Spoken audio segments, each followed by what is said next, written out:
S Nikhil, ಕೇಳಿಸ್ಲಿಕ್ಕತ್ತದ ಮಾತಾಡಿದ್ದು? Good. ಕೇಳಿಸ್ಲಿಕ್ಕತ್ತದ? Nikhil, ಕೇಳಿಸ್ಲಿಕ್ಕತ್ತದಪ್ಪ ಮಾತಾಡಿದ್ದು?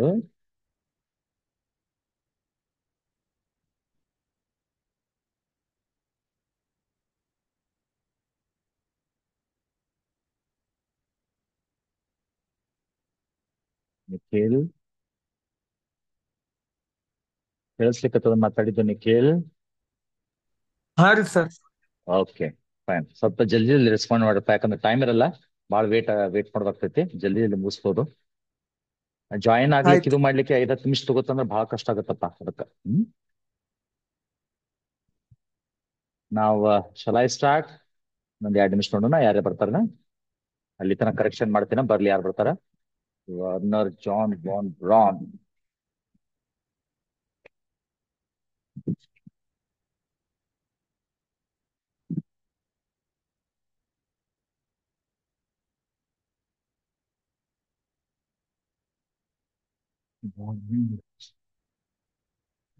Bran bran.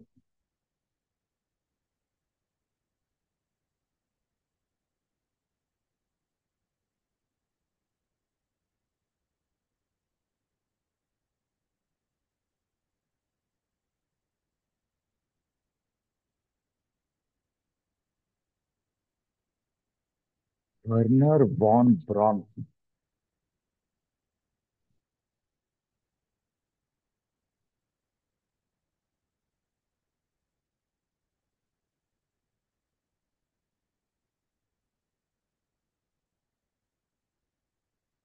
Okay.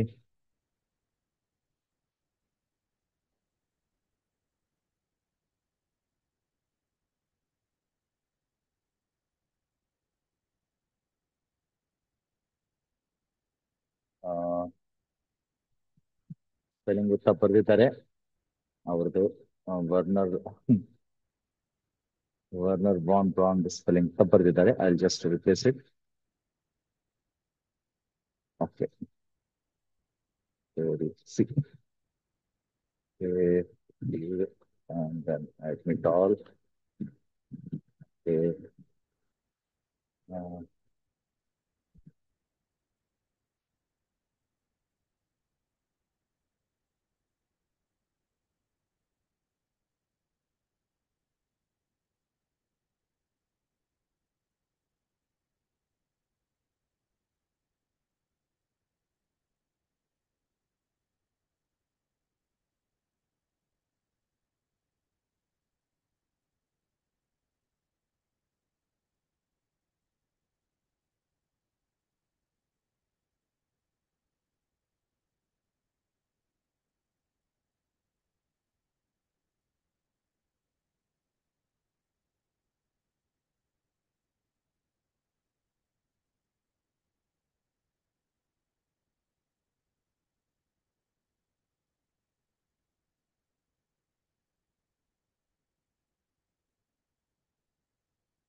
Now the word file is visible to you.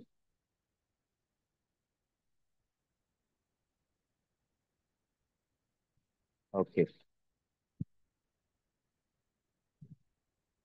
Werner von Braun. He was a German scientist. He was responsible for the development of V2 missile, okay, which proved to be detrimental for the Allied forces. Now the question number 11, 12 is over. I have already completed it. Thus, Sarvai's vision defined India space program. ಇದರೊಳಗೆ ಏನ್ ಕೇಳಿದಾರೆ, ಸರ್ವಾಯಿ ಅವರ ಬಗ್ಗೆ ಕಲಾಂ ಅವರ opinion ಏನಿತ್ತು ಅಂತ ಕೇಳಿದ್ದಾರೆ. Question number 12 ಮುಗಿತು. Next into question number 13. Question number 13, write briefly about Werner von Braun's achievement. ಇವನ ಅಚೀವ್ಮೆಂಟ್ ಬಗ್ಗೆ ಬ್ರೀಫ್ ಆಗಿ ಬರೀರಿ ಅಂತ ಹೇಳ್ತಾರೆ. Let us start this. Werner Werner von Braun was a German scientist. Was a German scientist. Uh,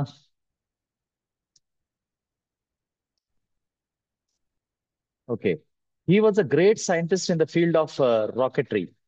ಇವರು ಒಬ್ಬ great scientist ಇದ್ರು. All of you have entered the meeting. ಯಾರೇ ಉಳಿದಿರಿ? Okay, fine. Uh,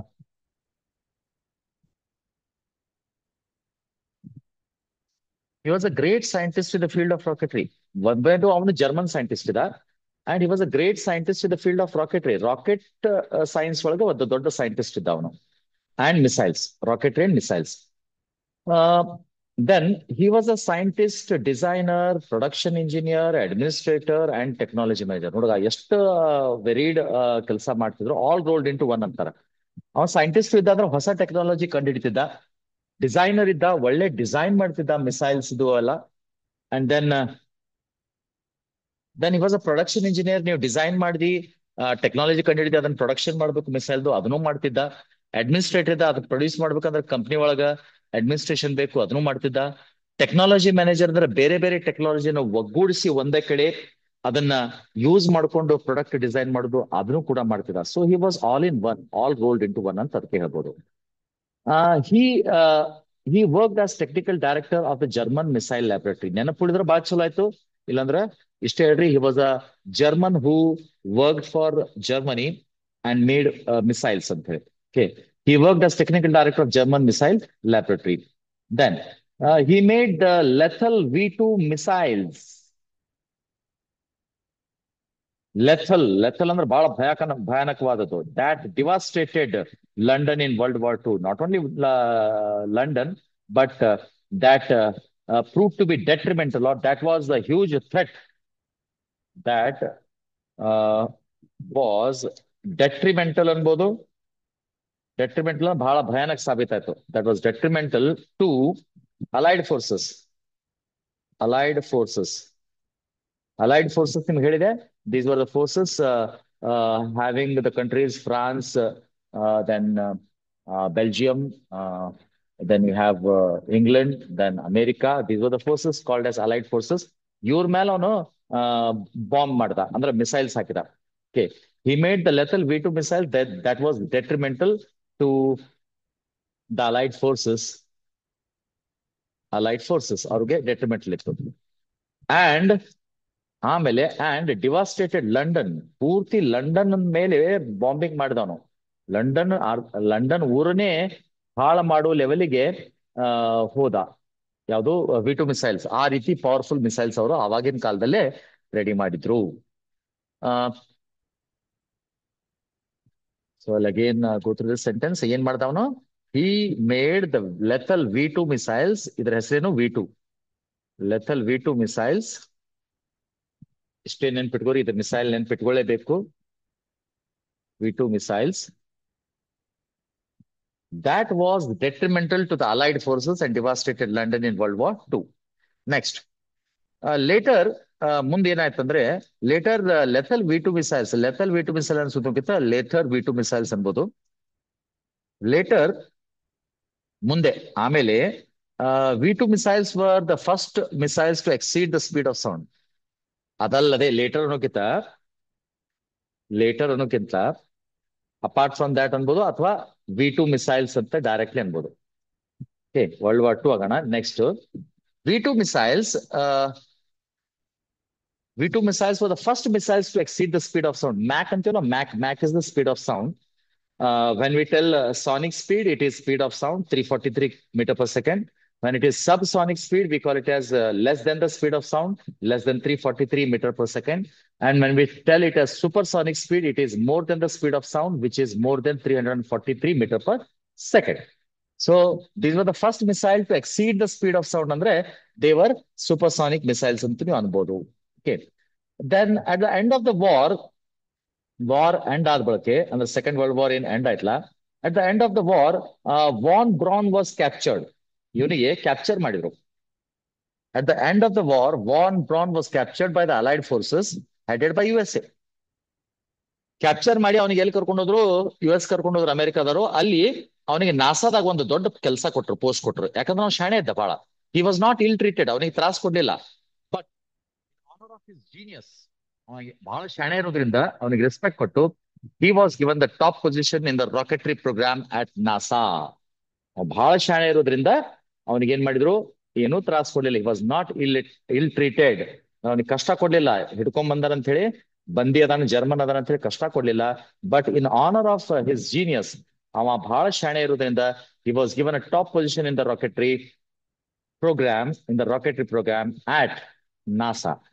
ಸೊ ಅವನ ಶಾಣೆತನಕ್ಕೆ ಬೆಲೆ ಕೊಟ್ಟರು. ಅಮೆರಿಕನ್ಸ್ ಇದನ್ನೇ ಮಾಡ್ತಿದ್ರು, ಶಾಣೆ ಇದ್ದವ್ರಿಗೆ ಏನೂ ಕೊಲ್ತಿರ್ಲಿಲ್ಲ, ಏನೂ ತ್ರಾಸ್ ಕೊಡ್ತಿರ್ಲಿಲ್ಲ. The same way even the great scientist Albert Einstein was also from Austria.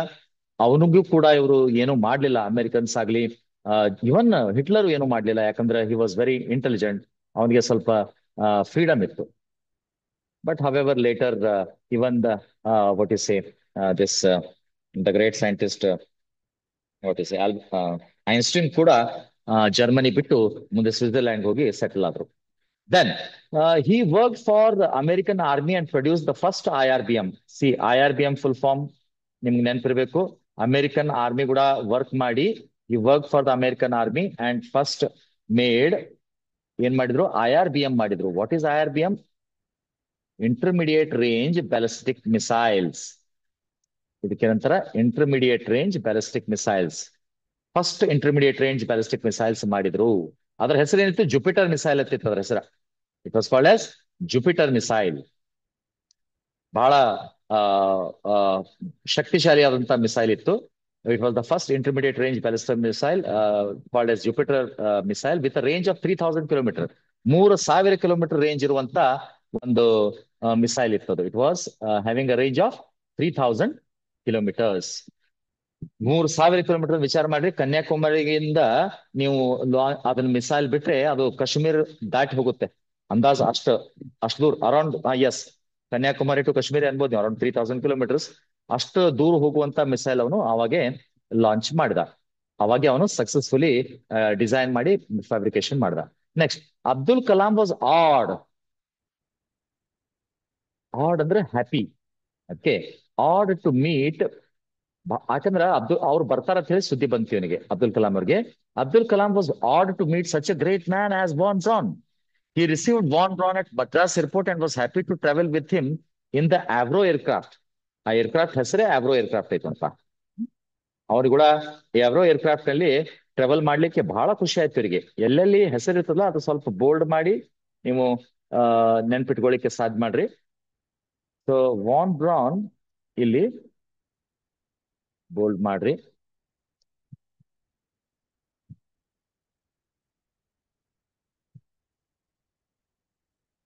He received von Braun at Madras airport and was happy to travel with him in Avro aircraft. ಯಾವ ಏರ್ಕ್ರಾಫ್ಟ್ ಬಂದ್ರು ಅವರು ನೆನ್ಪಿಡೋದು ಬೇಕಾಗಿಲ್ಲ, ಸುಮ್ಮನೆ just aircraft ಬಂದ್ರಂತಿದ್ರು ಸಾಕಿದು. ಈ aircraft ಹೆಸರು ನೆನ್ಪಿಡೋದು ಬೇಕಾಗಿಲ್ಲ. From Madras to Trivandrum. ಎಲ್ಲಿಂದ ಎಲ್ಲಿ ಬಂದ್ರು? ಮೆಡ್ರಾಸಿಗೆ ಬಂದ್ರು ಅವರು. ಅಮೆರಿಕಾದಿಂದ ಮೆಡ್ರಾಸಿಗೆ ಇಳ್ಕೊಂಡ್ರು. ಮೆಡ್ರಾಸಿಂದ ತ್ರಿವೇಂದ್ರಂಗೆ ತುಂಬಾ ಇಕ್ವಿಟೋರಿಯಲ್ ರಾಕೆಟ್ ಲಾಂಚಿಂಗ್ ಸ್ಟೇಷನ್ಗೆ ಕರ್ಕೊಂಡ್ ಬಂದ್ರು ಅವರು. ಡ್ಯೂರಿಂಗ್ ದ 90 minute ಫ್ಲೈಟ್, 90 ನಿಮಿಷದ ಫ್ಲೈಟ್ ಇತ್ತದು ಮೆಡ್ರಾಸ್ದಿಂದ, ಅಂದ್ರೆ ಚೆನ್ನೈದಿಂದ Trivandrum. During the 90 minute flight, von Braun asked Kalam about the progress of Indian space research and listen like a student. ಎಂತ ಶಾಣೆ ಇದ್ದವ್ರು ಏನ್ ಮಾಡ್ತಾರ, ಯಾರೇ ಎದುರಿಗೆ ನಾವು ಮಾತಾಡುವಾಗ ಒಬ್ಬ ಒಬ್ಬ ಆಸಕ್ತಿ ಇರುವಂತ ಸ್ಟೂಡೆಂಟ್ ಗತೆನೆ ಅವರು ಬಿಹೇವ್ ಮಾಡ್ತಾರ, ಚೆನ್ನಾಗಿ ಕೇಳ್ತಾರ. ಅದರಲ್ಲಿ ಬಹಳ ಇಂಟೆಲಿಜೆಂಟ್ ಇದ್ರು ಕೂಡ ಅವರು ಬಹಳ ಆಸಕ್ತಿಯಿಂದ ಕಲಾಂ ಮಾತುಗಳನ್ನ ಕೇಳಿದ್ರು. 90 ನಿಮಿಷದ ಫ್ಲೈಟ್ ಇತ್ತು. ಆ ಫ್ಲೈಟ್ ನಲ್ಲಿ ಬರುವಾಗ ಯಾವ ರೀತಿ ಇಂಡಿಯನ್ ಸ್ಪೇಸ್ ಪ್ರೋಗ್ರಾಮ್ ಮುಂದೆ ಹೊಂಟಿದೆ ಅಂತ ಹೇಳಿ ಅವರು ಕಲಾಂ ಅವರು ಕೂಡ ಮಾತಾಡಿದ್ರು. ದೆನ್ ಕಲಾಂ ಫೌಂಡ್, ನೋಡಿ ಕಲಾಂಗೆ ಏನ್ ಅನ್ಸುತ್ತೆ ಆಮೇಲೆ, Kalam found the father of modern rocketry to be very humble, receptive and encouraging person. ಅವ್ರಿಗೆ ಕಲಾಂ ಅವ್ರು ಏನಂದ್ರು, he is the father of modern rocketry. See, modern ರಾಕೆಟ್ರಿದು ಪಿತಾಮಹ ಇದ್ದಂಗ ಅವರು, ಫಾದರ್ ಆಫ್ ಮಾಡರ್ನ್ ರಾಕೆಟ್ರಿ. ಅಷ್ಟಿದ್ರು ಕೂಡ ಸೊಕ್ಕಿರ್ಲಿಲ್ಲ, ಬಹಳ ಹಂಬಲ್ ಇದ್ರು, ರಿಸೆಪ್ಟಿವ್ ಇದ್ರು, ಅಂದ್ರೆ ಕೇಳ್ತಿದ್ರು ಮತ್ತೊಬ್ರ ಮಾತ, ಎನ್ಕರೇಜಿಂಗ್ ಇದ್ರು, ಮತ್ತೊಬ್ರಿಗೆ ಎನ್ಕರೇಜ್ ಮಾಡ್ತಿದ್ರು, ಹಿಂಗ್ ಮಾಡ್ರಿ ಅಂತ ಹೇಳಿ. ಬಹಳ ಒಳ್ಳೆ ಮನುಷ್ಯರಿದ್ರು. Von Braun advise Kalam, Abdul Kalam, do anything in the rocketry on his own if you wanted to do it. ಆಯ್ತಾ, ನೀನ್ ಏನೇ ಮಾಡಿದ್ರು ನೀನು ನಿನ್ನ ದೇಶದಲ್ಲಿ ಮಾಡು, ಅಮೆರಿಕದಲ್ಲಿ ಮಾಡಬೇಡ ಅಂತ ಹೇಳ್ತಿದ್ರು ಅವನು. ಈ advise Abdul Kalam to do anything in the rocketry on his own in India. On his own in India, that is more important. ಇದು ಮಿಸ್ ಆಗಿದೆ ಇಲ್ಲಿ. In India if you wanted to do it. ನೀ ಏನಾದ್ರೂ ಮಾಡ್ಬೇಕಪ್ಪ ಮಾಡಿದ್ರೆ ನೀನೇ ಇದೇ ದೇಶದಲ್ಲಿ ಮಾಡು, ಬೇರೆ ಕಡೆ ಹೋಗ್ಬೇಡ ಅಂತ ಹೇಳ್ತಿದ್ರು ಅವರು. ಯಾಕಂದ್ರೆ ಅಲ್ಲಿ ಕಿಮ್ಮತ್ತಿಲ್ಲ. ಅಲ್ಲಿ ಮಾಡಿದೆ ಅಂದ್ರ ನಿಂಗ ಕಿಮ್ಮತ್ ಕೊಡಂಗಿಲ್ಲ, ನಿಮ್ಮ ದೇಶ ಸಲಾಗಿ ಮಾಡು ಅಂತ ಹೇಳ್ದವನ. So von Braun, being a German, also worked in NASA for Americans, but he was of the opinion, he was not having good opinion about Americans. Von Braun advised Abdul Kalam to do anything in rocketry on his own in India if he wanted to do it. Next, ಮುಂದೆ ಅವರು American ಬಗ್ಗೆ ಅವ್ರದ್ದು ಏನಂತ ಅಭಿಪ್ರಾಯ ಹೇಳ್ತಾರೆ ಇಲ್ಲಿ. He cited the example of Americans who looked at every alien product with great mistrust. ಅವ್ರ ಅಮೆರಿಕದ ಬಗ್ಗೆ ಅವ್ರ ಒಪಿನಿಯನ್ ಹೆಂಗಿತ್ತಂದ್ರ, ಅಮೆರಿಕನ್ಸ್ ಹೆಂಗದಾರಂದ್ರ ಎವ್ರಿ ಏಲಿಯನ್ ಪ್ರಾಡಕ್ಟ್, ಏಲಿಯನ್ ಅಂದ್ರೆ ನಾನ್ ಅಮೆರಿಕನ್, ಅಮೆರಿಕನ್ ಬಿಟ್ಟು ಬೇರೆ ಎಲ್ಲೇ ಆದ್ರ ಸತ್ಯಕ್ಕ ಅದ್ರ ಬಗ್ಗೆ ಅವರಿಗೆ ಟ್ರಸ್ಟ್ ಇರ್ತಿದ್ದಿಲ್ಲ, ನಂಬಿಕೆ ಇರ್ತಿದಿಲ್ಲ. ಅವ ಏನ್ ಮಾಡ್ಯಾನ, ಅವನ್ಗೇನ್ ಸಾಧ್ಯ ಐತೆ ಅನ್ನೋ ಕೀಳ ಭಾವನೆ ಅವ್ರ ಬಳಿ ಇರ್ತಿತ್ತು.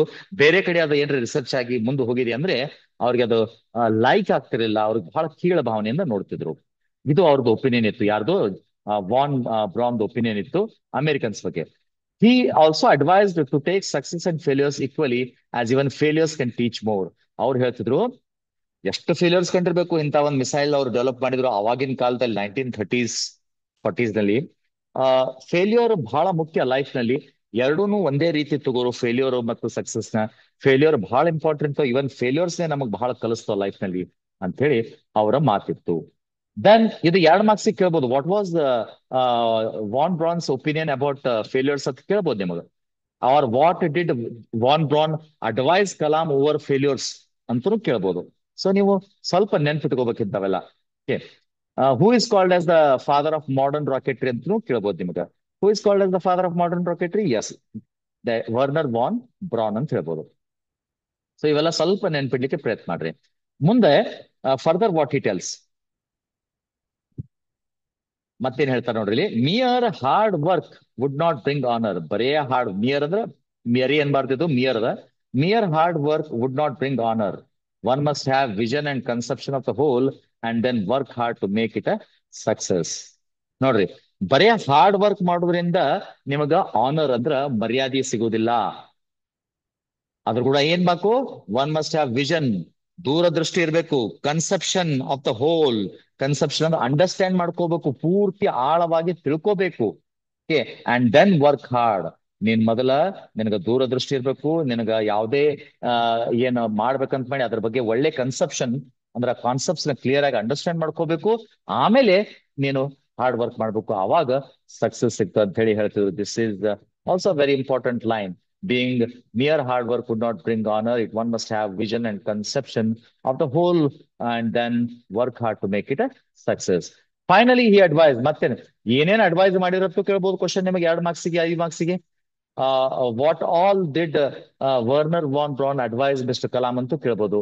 Finally, he advised Kalam not to make rocketry his profession or livelihood, but make it his religion or mission of life. ನೋಡ್ರಿ, ಇಂಥ ಒಂದು ಸಾಧನೆ ಮಾಡ್ಬೇಕಂದ್ರೆ ನಿನ್ನ ಪ್ರೊಫೆಷನ್ ಅಂತ ತಿಳ್ಕೊಂಡ್ ಮಾಡ್ಬೇಡ, ನಿನ್ನ ಹೊಟ್ಟೆ ಪಾಡಿಗೆ ಮಾಡ್ತೀರಿ ಅಂತ ತಿಳ್ಕೊಬೇಡ. ಇದು ನಿನ್ನ ಧರ್ಮ, ಇದು ನಿನ್ನ ನಿನ್ನ ಜೀವನದ ಉದ್ದೇಶ ಅಂತ ತಿಳ್ಕೊಂಡ್ ಮಾಡು, ಅಂದ್ರ ಆಗ್ತದ ಅಂತ ಹೇಳ. ಅಂದ್ರ ಎಲ್ಲಾನು ಬಿಡ್ಬೇಕು. ಇಂಥ ಉಚ್ಚವಾದಂತ ಸಾಧನೆ ಮಾಡ್ಬೇಕಂದ್ರ ನೀನು ಮನೆ ಮಠ ಎಲ್ಲಾನು ಬಿಟ್ಟು ದೇಶ ಒಂದೇ, ಆಯ್ತಾ, ಅದು ಒಂದೇ ನಿನ್ ತಲೆಯಲ್ಲಿ ಇಟ್ಕೊಂಡು ಮಾಡಿದ್ರೆ ಮಾತ್ರ ನಿಂಗೆ ಸಾಧ್ಯ ಆಗ್ತದ. That was a great advice from Wernher von Braun. He finally advice, ಇದನ್ನು ಬೋಲ್ಡ್ ಮಾಡ್ತೀನಿ, ಈ advice Kalam not to make rocketry's profession. ಬರೇ ಪ್ರೊಫೆಷನ್ ಅಲ್ಲ ಅದು ನಿಂದು. ಈ ಡಾಕ್ಟರ್ ಕೆಲಸ ಮಾಡ್ತಾರೆ, ಪ್ರೊಫೆಷನ್ ಅದು, ಬರೇ ಲೈವ್ಲಿಹುಡ್ ಅಲ್ಲ. ಈ advice Kalam not to make rocketry's profession or livelihood, but make it his religion, ನಿನ್ನ ಧರ್ಮ, ಆರ್ ಮಿಷನ್ ಆಫ್ ಲೈಫ್, ನಿನ್ನ ಜೀವನದ ಉದ್ದೇಶ ಮಾಡು ಅಂತ ಹೇಳಿ ಅವರು ಇವನಿಗೆ ಮತ್ತೆ ಕಲಾಂ ಅವ್ರಿಗೆ ಗೈಡ್ ಮಾಡಿದ್ರು. ದೆನ್ ಅಬ್ದುಲ್ ಕಲಾಂ ಸಾ ಪ್ರೊಫೆಸರ್ ಸರಭಾಯಿ ಇನ್ ವಾನ್ ಬ್ರಾನ್. ನೋಡ್ರಿ, ಇವ್ರ ಮಾತುಗಳನ್ನು ಕೇಳಿ ಅಬ್ದುಲ್ ಕಲಾಂ ಅವ್ರಿಗೆ ಅನಿಸ್ತು, ಇವನು ಸರಬಾಯಿ ಗತೆನೇ ಇದ್ದಾನೆ, ವಿಕ್ರಮ್ ಸರಬಾಯಿ ಗತೆನೇ ಇದ್ದಾನೆ. ವಿಕ್ರಮ್ ಸರಬಾಯಿಗೂ ಬಹಳ ದೂರದೃಷ್ಟಿ ಇತ್ತು. ಅವರು ಬಹಳ ಕನ್ಸೆಪ್ಟ್ಸ್ ನ ಕ್ಲಿಯರ್ ಆಗಿ ತಿಳ್ಕೊತಿದ್ರು. ಅವರು ಜನರನ್ನ ಆರ್ಗನೈಸ್ ಮಾಡ್ತಿದ್ರು, ಮಾಡಿ ಆ ಒಂದು ದೇಶದಕ್ಕೆ ಮಿಲಿಟರಿ ಮತ್ತು ಸ್ಪೇಸ್ ಪ್ರೋಗ್ರಾಮ್ ನಲ್ಲಿ ಬಹಳ ಎತ್ತರ ಮಟ್ಟಕ್ಕೆ ಒಯ್ದ್ರು ನಮ್ಮ ದೇಶನ. ಸೊ ಅವರಲ್ಲಿ ಈ ವಾನ್ ಬ್ರಾನ್ ನಲ್ಲಿ ವಿಕ್ರಮ್ ಸರಬಾಯನ್ನು ಇವರು ಕಂಡ್ರು. So this can be asked in for 2 marks. whom did Abdul Kalam in whom did Abdul Kalam see Wernher von Braun ಅಂತ ಹೇಳ್ಬೋದು. ಯಾರಲ್ಲಿ ಅಬ್ದುಲ್ ಕಲಾಂ ಅವರು ವರ್ನರ್ ವಾನ್ ಬ್ರೌನ್ ಅನ್ನು ನೋಡಿದ್ರು, ಸಾರಿ ವರ್ನರ್ ಅಬ್ದುಲ್ ಕಲಾಂ ಅವರು ವರ್ನರ್ ವಾನ್ ಬ್ರಾನ್ ನಲ್ಲಿ ಯಾರನ್ನು ನೋಡಿದ್ರು? ಅಬ್ದುಲ್ ಕಲಾಂ ಅವರು ವರ್ನರ್ ವಾನ್ ಬ್ರಾನ್ ನಲ್ಲಿ ಯಾರನ್ನು ನೋಡಿದ್ರು? ವಿಕ್ರಮ್ ಸಾರಾಭಾಯಿ ಅವ್ರನ್ನು ನೋಡಿದ್ರು. Next, this speaks about Kalam's admiration for von Braun who had enhanced his wisdom and expanded his vision. ಬಹಳ ಉಚ್ಚವಾದಂತ ಅವ್ರದ್ದು ಸ್ಟೇಟಸ್ ಇತ್ತು, ಯಾಕಂದ್ರೆ ಅಷ್ಟು ಶಾಣೆ ಇದ್ರು ಅವರು. Okay, so that is out about von Braun. ಅವ್ರ ಅಡ್ವೈಸ್ಗಳು ಬೇಕಾದ್ರೆ ನಾವು ಆ, ಆ, ಎಲ್ಲ ಮಾರ್ಕ್ ಮಾಡಿದೀನಿ. ಇಲ್ಲಿಂದ ಸ್ಟಾರ್ಟ್ ಆಗತ್ತೆ ನೋಡ್ರಿ. ವಾನ್ ಬ್ರಾನ್ ಅಡ್ವೈಸ್, ಇಲ್ಲಿಂದ ಸ್ಟಾರ್ಟ್ ಆಗ್ತದೆ. Advice Kalam to do anything in rocketry on his own in India if you wanted to do. ಯಾಕಂದ್ರೆ ಅಮೆರಿಕನ್ಸ್ ಬೇರೆ ಕಡೆ ಮಾಡಿದ್ರೆ ಅದಕ್ಕೆ ಮರ್ಯಾದೆ ಇರಲ್ಲ ಅಂತ ಅವನು. ದೆನ್ ಅಮೆರಿಕನ್ಸ್ ಬಗ್ಗೆ ಅವನ ಭಾವನೆ ಏನಿತ್ತಂದ್ರ, he cited the example of Americans who looked at every alien ಅಂದ್ರೆ ನನ್ನ ದೇಶ ಬಿಟ್ಟು ಬೇರೆದೆಲ್ಲ alien product with great mistake. ಅವ್ರು ನಂಬೇತಿದ್ದಿಲ್ಲ ಬೇರೆ ಕಡೆ ಇದು ಏನಾಗೈತಿಲ್ಲ, ಆವಿಷ್ಕಾರ ಆಗೈತಿ, ಇನೋವೇಟ್ ಆಗೈತಿ ಅಂದ್ರೆ ನಂಬ್ತಿರ್ಲಿಲ್ಲ ಅವರು. ಸೊ ಆ ರೀತಿ ಸೊಕ್ಕು ಬಹಳ ಇತ್ತು ಅಮೆರಿಕನ್ಸ್ ಅಂತ ಹೇಳಿ ಅವರು ವಾನ್ ಬ್ರಾನ್ ಹೇಳ್ತಿದ್ರು. So that is question number 13 over. Any doubts? If you have any doubts you can ask, otherwise shall I go ahead? If yes, then raise your hands. Yes. Shall we go ahead? Very good. Next, question number 14. Very good. Question number 14. Do you accept Kalam as a great scientific leader in relation to the launch of Agni? Give your reasons. ಬರೀ ಎಷ್ಟೇ ಅಲ್ಲ, give the brief description of Kalam's contribution to the launch of ಅಗ್ನಿನೂ ಅನ್ಬೋದು. Agni launch ಮಾಡ್ಲಿಕ್ಕೆ ಕಲಾಂ ಅವರು ಯಾವ ರೀತಿ ಕೆಲಸ ಮಾಡಿದ್ರು ಇದನ್ನು ಹೇಳ್ಬೋದು. ಬಿಯು the brief introduction of Agni missile ಅಂತನೂ ಅನ್ಬೋದು. ಬಹಳ ರೀತಿಯಿಂದ ಕೇಳ್ಬೋದು ಇದನ್ನ, ಒಂದೇ ರೀತಿ ಅಲ್ಲ. ಇದನ್ನ ಸ್ವಲ್ಪ ಉಲ್ಟಾ ರೀತಿಯಲ್ಲಿ ಕೇಳ, do accept Kalam as a great scientific leader in relation to the launch of Agni, give your reasons ಅಂತ ಹೇಳಿದ್ದಾರೆ. ಓಕೆ, ಸೊ ಅಗ್ನಿ ಮಿಸೈಲ್ ಬಗ್ಗೆ ಕಲಾಂ ಅವ್ರದ್ದು ಕಂಟ್ರಿಬ್ಯೂಷನ್ ಅಂತ ಹೇಳಿ ನೀವು ಬರಿಬಹುದು ನೀವು. So let us write or ಅಂತ ಹೇಳಿ ಬರೆದು contribution of Abdul Kalam in the launch of Agni missile ಅಂತ ಬರೋಣ. Or contribution of Abdul Kalam in the launch or in the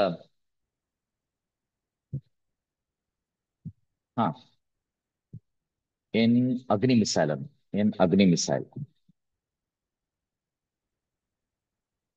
ಅವ್ರದ್ದೇನ್ contribution, or explain the contribution ಅಂತ ಅನ್ಬೋದು ನೀವು.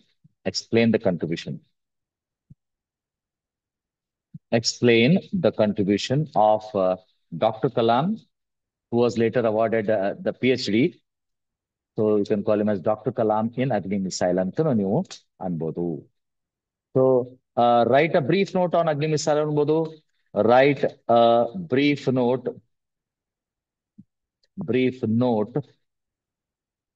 on Agni missile ಅನ್ನು ಅನ್ಬೋದು.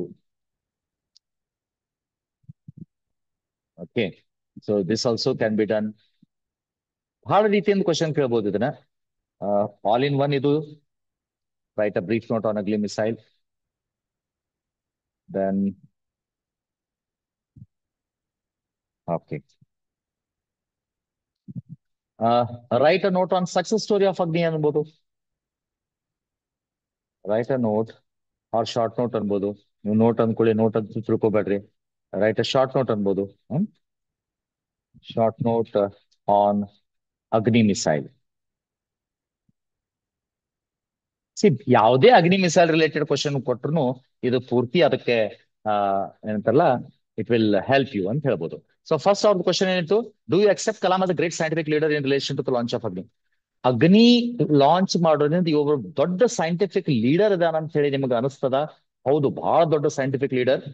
ಅಗ್ನಿ ಲಾಂಚ್ ಮಾಡೋದ್ರಿಂದ ಅವರು, ಗಿವ್ ಯುವರ್ ರೀಸನ್ ಅಂತಾರ, ಅಗ್ನಿ ಲಾಂಚ್ ಮಾಡೋದ್ರಿಂದ ಅವ್ರ ಉದ್ದೇಶ ಏನಿತ್ತಂದ್ರೆ, he wanted to master the technology of re-entry, vehicle ರೀ-ಎಂಟ್ರಿನ ಆ ಟೆಕ್ನಾಲಜಿನ ಇವರು ಅರ್ಥ ಮಾಡ್ಕೋಬೇಕು, ಅದನ್ನ ಯೂಸ್ ಮಾಡ್ಬೇಕಂತ ಬಹಳ ಆಸೆ ಇತ್ತು. ಯಾಕಂದ್ರೆ ನೀವು ಸ್ಪೇಸ್ ಶಟಲ್ ದಲ್ಲಿ ಮೇಲೆ ಹೋದ್ರೆ, ಅಂತರಿಕ್ಷದಲ್ಲಿ ಹೋಗಿ ಹೊಳ್ಳಿ ಬರುವುದಿತ್ತಂದ್ರೆ ಸ್ಪೇಸ್ ಶಟಲ್, ಈಗ ಹೆಂಗ ಸುನಿತಾ ವಿಲಿಯಮ್ಸ್ ಸಿಕ್ಕೊಂಡ್ ಬಿದ್ದಿದ್ದಾಳ ಇಂಟರ್ನ್ಯಾಷನಲ್ ಸ್ಪೇಸ್ ಸ್ಟೇಷನ್ ಅಲ್ಲಿ, ಇದಕ್ಕಿಂತ ಮೊದಲು ಕಲ್ಪನಾ ಚಾವ್ಲಾ ಸತ್ತೋದ್ಲು. ಅಪೋಲೋ ಮಿಷನ್ದಲ್ಲಿ ಅಪೋಲೋ ಸ್ಪೇಸ್ ಕ್ರಾಫ್ಟ್ ಇಲ್ಲಿಂದ ಹೋಯ್ತು, ಇಂಟರ್ನ್ಯಾಷನಲ್ ಸ್ಪೇಸ್ ಸ್ಟೇಷನ್ ಹೋಗಿ ಹೊಳ್ಳಿ ಬರುವಾಗ ಅದು ಬ್ಲಾಸ್ಟ್ ಆಗಿ she was no more, she died. So ಹೊಳ್ಳಿ ಬರ್ಬೇಕಂದ್ರ when you are reentering into earth's atmosphere, ಇಲ್ಲಿಂದ ಹೋಗ್ಬೇಕಂದ್ರೂ ಇಲ್ಲಿ ಅಟ್ಮಾಸ್ಫಿಯರ್ ಬಿಟ್ಟು ಹೊರಗಡೆ ಹೋಗುವಾಗ, ಅಂದ್ರೆ ಇದ್ರ ಗ್ರಾವಿಟೇಷನ್ ದಾಟಿ ಹೊರಗಡೆ ಹೋಗಾಗ, ಅದೇ ರೀತಿ ಹೊರಗಡೆಯಿಂದ ಅರ್ತ್ ಅಟ್ಮಾಸ್ಫಿಯರ್ನಾಗ ಎಂಟರ್ ಆಗುವಾಗ ಫ್ರಿಕ್ಷನ್ ಬಹಳ ಇರ್ತೈತಿ. ಆ ಫ್ರಿಕ್ಷನ್ ಇಂದ ಹೀಟ್ ಬಹಳ ಜನರೇಟ್ ಆಗ್ತದ. ಆ ಹೀಟ್ ಅನ್ನ ತಡ್ಕೊಂಡು ಆ ಸ್ಪೇಸ್ ಶಟಲ್ಗೆ ಏನೂ ಆಗ್ಲಾರ್ದಂಗ ನೋಡ್ಕೊಳ್ಳುವಂತ ಟೆಕ್ನಾಲಜಿನೇ ರೀ ಎಂಟ್ರಿ ಎಕ್ಸ್ಪೆರಿಮೆಂಟ್ ಅಂತ ಹೇಳ್ತಾರ. ಅದನ್ನ ಇವ್ರು ಇಲ್ಲಿ ಕಂಡುಕೊಂಡ್ರು, ಅಂದ್ರೆ ಅದನ್ನ ಇಲ್ಲಿ ಪ್ರೂವ್ ಮಾಡ್ಕೊಂಡ್ರು. So that is why we feel that Kalam is a great scientific leader in relation to the launch of Agni. Give your reasons. Explain the ಅದರ ಬದಲಿ ಇನ್ನೊಂದು ಕ್ವಶನ್ ಇದೆ, explain the contribution of doctor Kalam in Agni missile. Yes, or ಇನ್ನೊಂದು question ಇದೆ, ಎಲ್ಲ or ಇದ್ದಲ್ಲೇ ನಾನು underline ಹಾಕಿರ್ತೀನಿ. So that okay,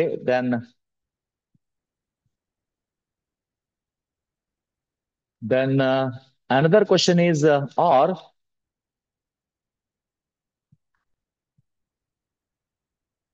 or write a brief note on Agni missile ಅಂತೂ ಇರ್ಬೋದು, or you can have one more question in the form of or write a short note, I mean, brief note, short note, whatever it is. Both are same. Brief note, short note, both are same. So I will not write this again. Okay. I hope this is more than sufficient. So let us talk about this now. Okay. Answer. The birth of Agni. Agni missile, the birth hangaitu. The birth of Agni missile ಅಂತ ಇಲ್ಲಿ. The birth of Agni missile. Okay. ಇದನ್ನ stages ಮಾಡಿದ್ದಾರೆ ಅವರು. First stage ಇದೆ ಬರ್ತ್ of Agni missile. Control you. Okay. Abdul Kalam was sure that Indian scientists and technologists working together had the capability to achieve this technological breakthrough. Okay. ಅವ್ರಿಗೆ ಏನ್ ಅನಿಸ್ತಿತ್ತು ಅಬ್ದುಲ್ ಕಲಾಂ ಅವ್ರಿಗೆ? He was sure that Indian scientists and technologists and engineers working together had the capability, capability to achieve this technological breakthrough. ಯಾವ technological breakthrough? Developing the Agni missile. Technological breakthrough. Breakthrough ಅಂದ್ರೆ doing something new. Okay. ಅದು ಮಾಡೋ capacity ನಮ್ಮ scientist ಮತ್ತು engineers ಬಲ್ಲಿ ಇದೆ ಅಂತ ಹೇಳಿ ಅವ್ರಿಗೆ ಗೊತ್ತಿತ್ತು. He was sure. The Agni had more than 500 scientists working together. 500 scientists work ಮಾಡಕತ್ತಿದ್ರು ಅದ್ರ ಮೇಲೆ. See, it is such a huge project. 500 ಸೈಂಟಿಸ್ಟ್ಗಳು ಅದ್ರ ಮೇಲೆ ವರ್ಕ್ ಮಾಡ್ತಿದ್ರ. ನೀವು ವಿಚಾರ ಮಾಡ್ರಿ ಅದೆಷ್ಟು ಇಂಪಾರ್ಟೆಂಟ್ ಪ್ರಾಜೆಕ್ಟ್ ಇರ್ಬೋದು ಮತ್ತೆ ಎಷ್ಟು ಹ್ಯೂಜ್ ಇರ್ಬೋದು. The Agni had more than 500 scientists working, and then the launch had been scheduled for 20th April 1989. 20 April 1989ಕ್ಕೆ ಶೆಡ್ಯೂಲ್ ಮಾಡಿದ್ರು. ಇಲ್ಲಿ ಇಂಪಾರ್ಟೆಂಟ್ ಪಾಯಿಂಟ್ ಅಂದ್ರೆ 500 ಸೈಂಟಿಸ್ಟ್ ಇಲ್ಲಿ ವರ್ಕ್ ಮಾಡ್ಲಿಕ್ಕತ್ತಿದ್ರು ಅಗ್ನಿದಲ್ಲಿ. It's in itself a very great work, we might say. Then the launch was scheduled. ಯಾವಾಗ launch schedule ಆಗಿತ್ತಪ್ಪ? 20 April 1989ನಲ್ಲಿ ಲಾಂಚ್ ಶೆಡ್ಯೂಲ್ ಆಗಿತ್ತು. ಅನ್ಲೈಕ್ ಸ್ಪೇಸ್ ಲಾಂಚ್ ಗತಿ ಅಲ್ಲ, ಇದು ಸ್ವಲ್ಪ ಡಿಫರೆಂಟ್ ಇರ್ತದೆ. Unlike space launch, missile launch involved. Space launch ನ ಕಂಪೇರ್ ಮಾಡಿದ್ರೆ ಮಿಸೈಲ್ ಲಾಂಚ್ ಸ್ವಲ್ಪ ಸೇಫ್ಟಿ ಬಹಳ ಇಂಪಾರ್ಟೆಂಟ್ ಇರ್ತಿತ್ತು. Unlike space launch, missile launch involved wide ranging safety hazards. ಇಲ್ಲಿ ಸೇಫ್ಟಿ ಹಜಾರ್ಡ್ಸ್ ಬಹಳ ಇದ್ದು. ಯಾಕಂದ್ರೆ ಮಿಸೈಲ್ ನೀನು ಅಕಸ್ಮಾತ್ ತಪ್ಪಾಗಿ ಏನಾದ್ರೂ ಫೈರ್ ಆದ್ರೆ ಎಲ್ಲೋ ಹೋಗಿ ಬಿದ್ದು ಎಷ್ಟೋ ಜನಗಳು ಸಾಯ್ತಾವ್. So it's not that easy. ನೀ ಸ್ಪೇಸ್ ಅಂತ ಏನದ, ಸ್ಪೇಸ್ ರಾಕೆಟ್ ಮೇಲೆ ಹೋಗ್ತೈತಿ, ಅಂತರಿಕ್ಷದಲ್ಲಿ ಹೋಗಿ ಅಥವಾ ಅದು ಎಲ್ಲೋ ಹೋಗಿ ಪ್ರೀ ಡಿಫೈನ್ಡ್ ಪಾತ್ ಹೋಗಿ ಬಿದ್ದು ಸಕ್ಸಸ್ ಆಗ್ಲಿಕ್ಕೆ ಸಮುದ್ರನಲ್ಲಿ ಬೀಳುವಂಗ್ ಮಾಡಿರ್ತಾರ. ಆಮೇಲೆ ಒಂದ್ ವೇಳೆ ಸಕ್ಸಸ್ ಆದ್ರೂ ಅಂತರಿಕ್ಷದಲ್ಲಿ ಹೋಗ್ಬಿಡ್ತದ. ಸೊ ನಿಮಗೇನು ತ್ರಾಸ ಆಗಂಗಿಲ್ಲ, ಯಾರಿಗೇನು ನುಕ್ಸಾನ್ ಆಗಲ್ಲ. ಆದ್ರ ಮಿಸೈಲ್ ಹಾಗಿರಲ್ಲ, it is very dangerous. So ಅದಕ್ಕಲ್ಲಿ ಹೇಳ್ತಾನ ಅನ್ಲೈಕ್ ಸ್ಪೇಸ್ ಲಾಂಚ್ ಅಥವಾ unlike rocket launches, missile launch involves ಅನ್ಬೋದು. ಇನ್ವಾಲ್ವ್ಡ್ ಅಲ್ಲ, involves wide ranging safety hazards. Safety bhal important ಇಲ್ಲಿ. All activities preparatory to the launch went according to schedule. ಎಲ್ಲಾ activities ಏನ್ ಆಗ್ಬೇಕಾಗಿತ್ತು launch ಆಗೋಕ್ಕಿಂತ ಮೊದಲು ಎಲ್ಲ ಕರೆಕ್ಟ್ ಆಗಿ ಅದು ಮುಂದ they evacuated people from near by village. ಆಜು ಬಾಜು ವಿಲೇಜ್ ಹತ್ರ ಯಾರ್ಯಾರಿದ್ರು ಅವ್ರಿಗೆಲ್ಲ ಖಾಲಿ ಮಾಡಿದ್ರು ಬ್ಲಾಸ್ಟ್ ಆದ್ರೆ ಏನ್ ಮಾಡೋದು ಅಂತ ಹೇಳಿ. This led to media controversy. ಮೀಡಿಯಾದವ್ರಿಗೆ ಗೊತ್ತಾಯ್ತಿದ್ ಊರು ಪೂರ ಖಾಲಿ ಮಾಡಕತ್ತಾರ ಅಂದ್ಕೊಳ್ಳಿ, ಏನೋ ಡೇಂಜರ್ ಮಾಡ್ಲಿಕ್ಕತ್ತಾರ ಇವರು ಅಂತ ಹೇಳಿ ಗೆ ಮೀಡಿಯಾದವ್ರು ಏನ್ ಬೇಕಾದಾಗ ಮಾತಾಡ್ಲಿಕ್ಕೆ ಸ್ಟಾರ್ಟ್ ಮಾಡಿದ್ರು. Then besides foreign pressure was exerted to abandon the flight trial. Foreign ದಿಂದ ಪ್ರೆಷರ್ ಬಿಲ್ಡ್ ಆಗ್ಲಿಕ್ಕತ್ತು ಯುರೋಪಿಯನ್ ಕಂಟ್ರೀಸ್ ಇಂದ, ಅಮೆರಿಕಾದಿಂದ ಇದನ್ನ ಬಂದ್ ಮಾಡ್ರಿ, ಇದನ್ನ ಬಂದ್ ಮಾಡ್ರಿ, ಇದನ್ನ ಬಂದ್ ಮಾಡ್ರಿ ಅಂತ. Because America never tolerated the growth of other countries. Okay, the launch of ಅಗ್ನಿ. ನೆಕ್ಸ್ಟ್ ಹೆಡ್ಡಿಂಗ್ ಏನಿದೆ, ದ ಲಾಂಚ್ ಆಫ್ ಅಗ್ನಿ. ಫಸ್ಟ್ ಪಾರ್ಟ್ ಮುಗಿತು, ಸೆಕೆಂಡ್ ಪಾರ್ಟ್ ಲಾಂಚ್ ಆಫ್ ಅಗ್ನಿ. ಇನ್ನೊಂದು 8 ನಿಮಿಷ ಇದೆ. We'll finish it. A very less part is there. Next, after detailed analysis, it was decided that the missile was ready for the launch on 1st May 1989. Finally ಮೊದಲು ಅವ್ರು ಹೇಳಿದ್ದು 20 April 1989. ಖರೆ ಎಲ್ಲಾ detailed analysis ಮಾಡಿದ ಬಳಿಕ finally the missile was ready. ಎಲ್ಲಾ analysis ಮಾಡಿದ್ರು, ಏನೇನೋ ಸಣ್ಣ ಸಣ್ಣ ಡಿಫೆಕ್ಟ್ಸ್ ಬಂದು ಅವೆಲ್ಲ ಅನಾಲಿಸಿಸ್ ಮಾಡಿದ ಬಳಿಕ ಫೈನಲಿ ಅವ್ರಿಗೆ ಮಿಸೈಲ್ ಲಾಂಚ್ ರೆಡಿ ಆಗಿದ್ದು ಯಾವಾಗ, ready for launch on 1st May 1989 ಅಂತ ಹೇಳಿ ಅವರು ಡೇಟ್ ಫಿಕ್ಸ್ ಮಾಡಿದ್ರು. But unfortunately due to technical problems it was again postpone. ಏನೋ ಟೆಕ್ನಿಕಲ್ ಪ್ರಾಬ್ಲಮ್ ಆಗಿ ಮತ್ತೆ ಪೋಸ್ಟ್ಪೋನ್ ಮಾಡಿದ್ರು.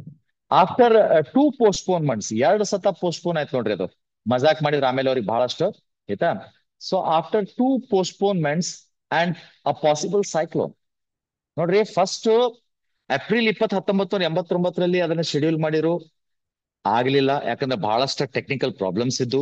ದೆನ್ 1st May 1989 ಶೆಡ್ಯೂಲ್ ಮಾಡಿದ್ರು ಅದನ್ನ ಲಾಂಚ್ ಮಾಡ್ಬೇಕಂತ, ಆಗ್ಲಿಲ್ಲ ಯಾಕಂದ್ರೆ ಮತ್ತೆ ಕೆಲವೊಂದು ಟೆಕ್ನಿಕಲ್ ಪ್ರಾಬ್ಲಮ್ ಅದು ಪೋಸ್ಟ್ಪೋನ್ ಮಾಡಿದ್ರು. ಸೊ 2 ಪೋಸ್ಟ್ಪೋನ್ ಆದ ಒಳಕ 3ನೇ ಸತ ಸೈಕ್ಲೋನ್ ಇತ್ತು. ಸೈಕ್ಲೋನ್ ಅಂದ್ರೆ ಬಿರುಗಾಳಿ, ಅದಿರೋದ್ರಿಂದನೂ ರಾಕೆಟ್ ಲಾಂಚಿಂಗ್ ಮಾಡೋದು ಸರಿಯಾದ ರಿಸಲ್ಟ್ ಕೊಡಲ್ಲ ಅಂತ ಹೇಳಿ. So again it was postponed. So finally how many times it was postponed? 3 times it was postponed. After 2 postponements and a possible, what you say, uh, cyclone. ಇವು ಎರಡೋದ್ರಿಂದ ಇದು postpone ಆಗ್ತಾನೆ ಹೋಯ್ತು. Okay, first postponement ಎದಕ್ಕಾಯ್ತು? Technical problem. Second postponement ಮತ್ತೆ ಅದನ್ನು technical problem. Third ಎದಕ್ಕಾಯ್ತು? Cyclone ಇಂದ. So total 3 times it was postponed. Next, Agni was launched on 22nd May. Finally ಅಗ್ನಿ ಎಲ್ಲಕ್ಕಿಂತ ಇಂಪಾರ್ಟೆಂಟ್, ಇದನ್ನ ನೆನಪಿಡ್ಲೇಬೇಕು. ಅಗ್ನಿ was launch on 22nd May 1989 at 7:10 hours. ಬಹಳ ಇಂಪಾರ್ಟೆಂಟ್. ಇನ್ಫ್ಯಾಕ್ಟ್ ಇದಷ್ಟೇ ನಾನು ಮೋಸ್ಟ್ಲಿ ಹೈಲೈಟ್ ಮಾಡ್ಬಿಡ್ತೀನಿ, ಯಾಕಂದ್ರೆ ನಿಮ್ಗಿಲ್ಲ ಅಂದ್ರೆ ಎಲ್ಲ ಇಂಪಾರ್ಟೆಂಟ್ ಅಂತ ತಿಳ್ಕೊಂಡ್ಬಿಡ್ತೀರಿ. Let me highlight only this. Okay, this is this. So Agni was finally launched on 22nd May 1989 at 7:10 hours. It was a perfect launch. The launch was very perfect. First of all, ಯಾವಾಗ launch ಆಯ್ತು Agni? It was launch on 22nd May 1989. ಯಾವಾಗ launch ಆಯ್ತು? Morning 7:10. 7:10 hours 7:10. It was a perfect launch ಬಾರಿ perfect ಇತ್ತು. The missile followed textbook trajectory. ನಾವ್ ಏನ್ plan ಮಾಡಿದೀವಲ್ಲ, ಯಾವ ರೀತಿ ಹೋಗ್ಬೇಕು ಟ್ರಾಜೆಕ್ಟ್ರಿ ಅಂದ್ರೆ ಯಾವ ರೀತಿ ಇದು ಟ್ರಾಜೆಕ್ಟ್ರಿ ಅಂತಾರ. ಪಾತ್ ಥೆರಾಟಿಕಲಿ ಹೆಂಗಿರ್ಬೇಕು ಪಾತ್ ಅಂತ ಹೇಳಿ ನಾವು ಡಿಫೈನ್ ಮಾಡಿದೆವು, ಅದೇ ರೀತಿ ಪ್ರಾಕ್ಟಿಕಲಿನೂ ಅದೇ ರೀತಿ ಪಾತ್ ಇತ್ತು. So it followed the textbook trajectory ಅಂತ ಹೇಳ್ತಾರ. Next, all flight parameters for bait.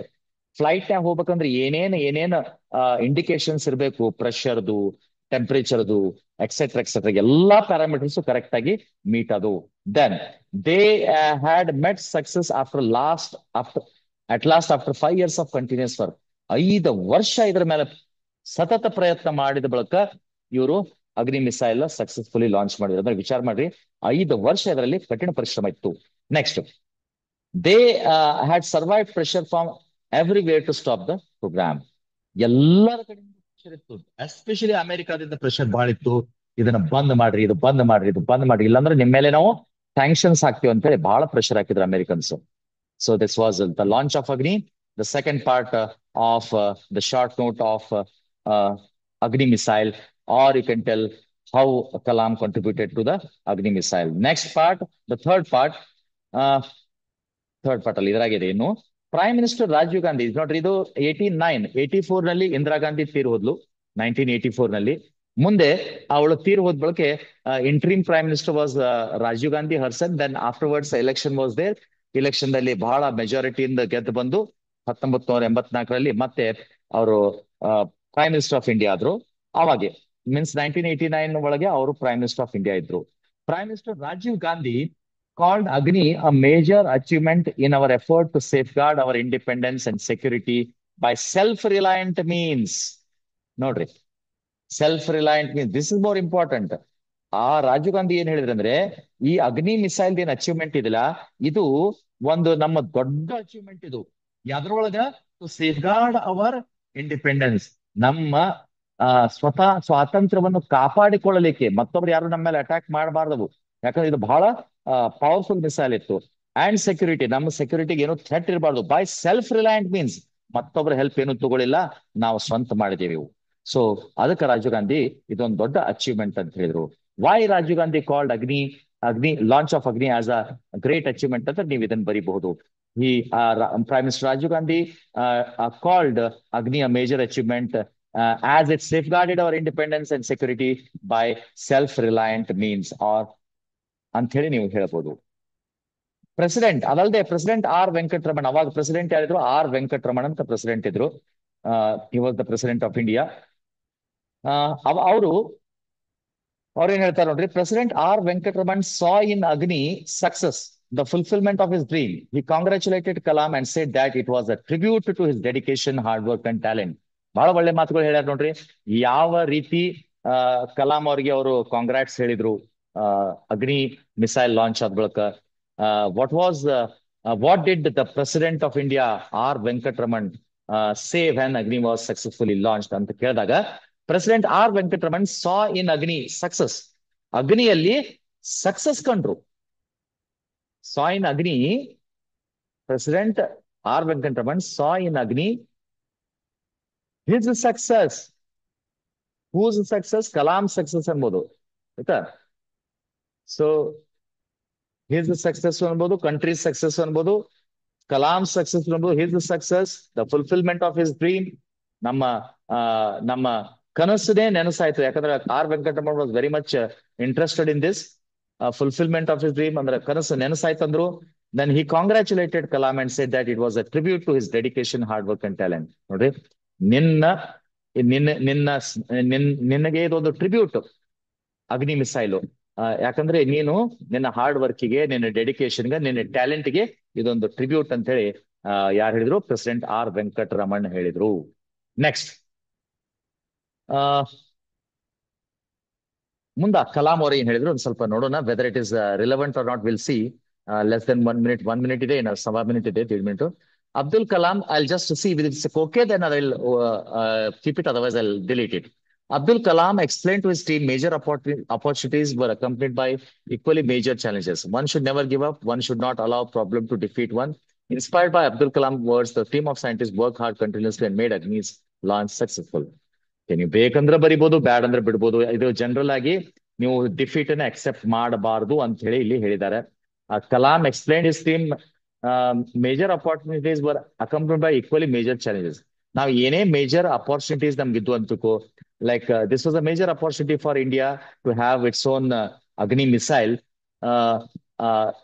ಅದ್ರ ಕೂಡ ನಿಮ್ಗೆ ಚಾಲೆಂಜಸ್ ಇರ್ತಾವ. ಒಂದು ಮೇಜರ್ ನೀವು ಏನ್ರೆ ಅಕಂಪ್ಲಿಷ್ ಮಾಡ್ಬೇಕಂತ ಮಾಡಿದ್ರಿ ಡ್ರೀಮ್ ಅಂದ್ರೆ ಅದ್ರ ಕೂಡ ಚಾಲೆಂಜಸ್ ಇರ್ತಾವ.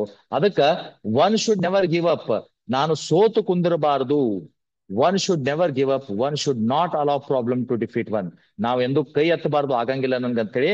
ಆಮೇಲೆ ನಾವೆಂದು ಪ್ರಾಬ್ಲಮ್ ನಮ್ಮನ್ನ ಡಿಫೀಟ್ ಮಾಡ್ಲಾರ್ದಂಗ್ ನಾವು ನೋಡ್ಕೋಬೇಕು.